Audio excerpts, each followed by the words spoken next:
Type 1 diabetes is an autoimmune illness in which your pancreas does not produce enough insulin to stabilize your blood sugars.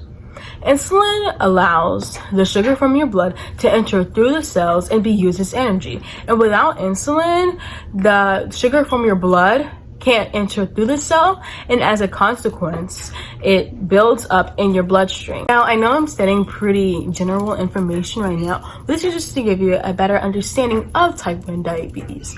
So if you don't have type 1 diabetes and you are just watching this video to learn more about the disease, the symptoms of type 1 diabetes are thirst, urinating frequently, hunger, unexplained weight loss, tiredness and weakness, and also confusion. In this video, I will basically be discussing the basics of type 1 diabetes, like hyperglycemia, hypoglycemia, and the dangers that go along with them, and what you can do to better manage your type 1 diabetes. The goal of this series of videos is to help you get a deeper awareness of type 1 diabetes, of what it is, and also how to better manage your type 1 diabetes. So a reason that I created this series of YouTube videos is that when I researched the information for this project, I figured out that 5 to 10% of people who have diabetes have type 1 diabetes. And further research let me find that people with type 1 diabetes tend to have a life expectancy that's 20 years younger than their counterparts.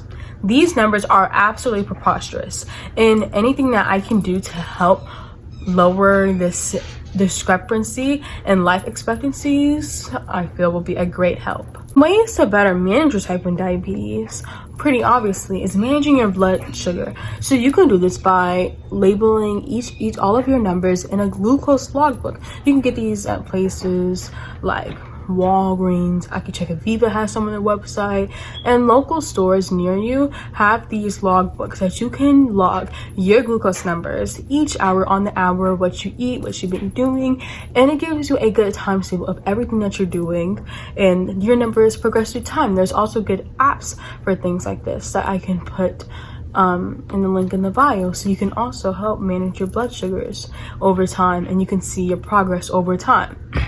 Another way to manage your blood sugars is by talking to your endocrinologist, of course.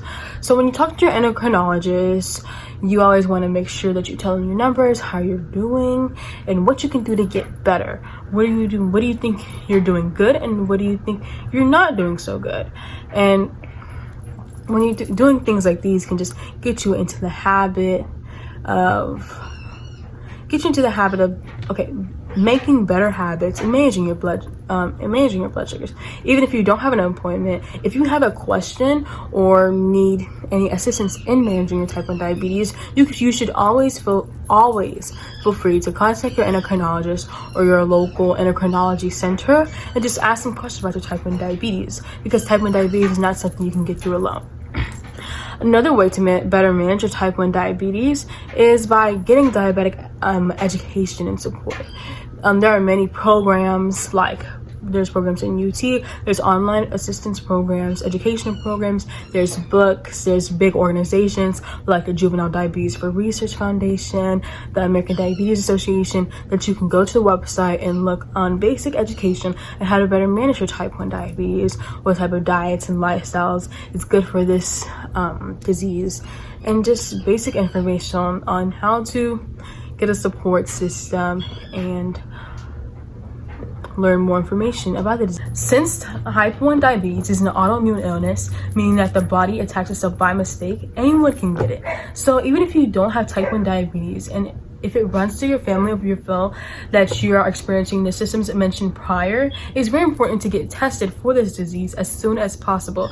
And you can get tested for type 1 diabetes at your local clinic, doctor's office, or hospital. Though type 1 diabetes does occur more in young children and young adults, anyone can get the disease. Now, to go more into what type 1 diabetes is and what encompasses it, we will first be talking about hypoglycemia, which is low blood sugars. So a severe low blood sugar is classified when your sugar is 54. These low blood sugars can be caused by giving yourself too much insulin, not eating for a long time, or even doing too much physical activity. And these low blood sugars can lead to you feeling dizzy, weak, having difficulty walking, confusion, even blindness, or if your sugar is really low, you can even face severe effects like seizures.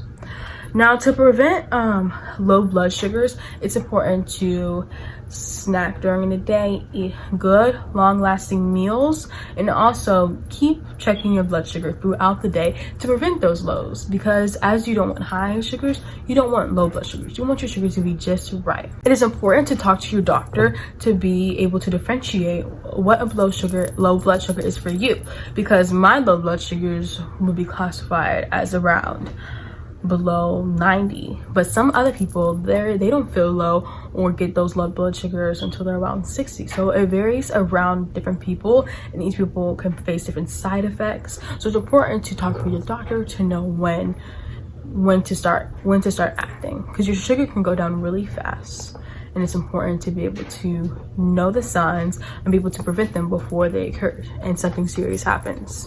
On the contrary, hyperglycemia occurs when your sugar is too high, and this is classified according to Mayo Clinic when your sugar is around 180 to 200.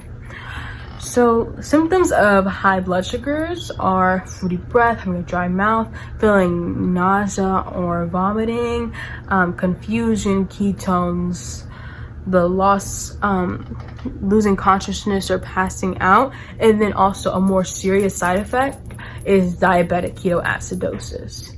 And here we'll talk about that a little bit more.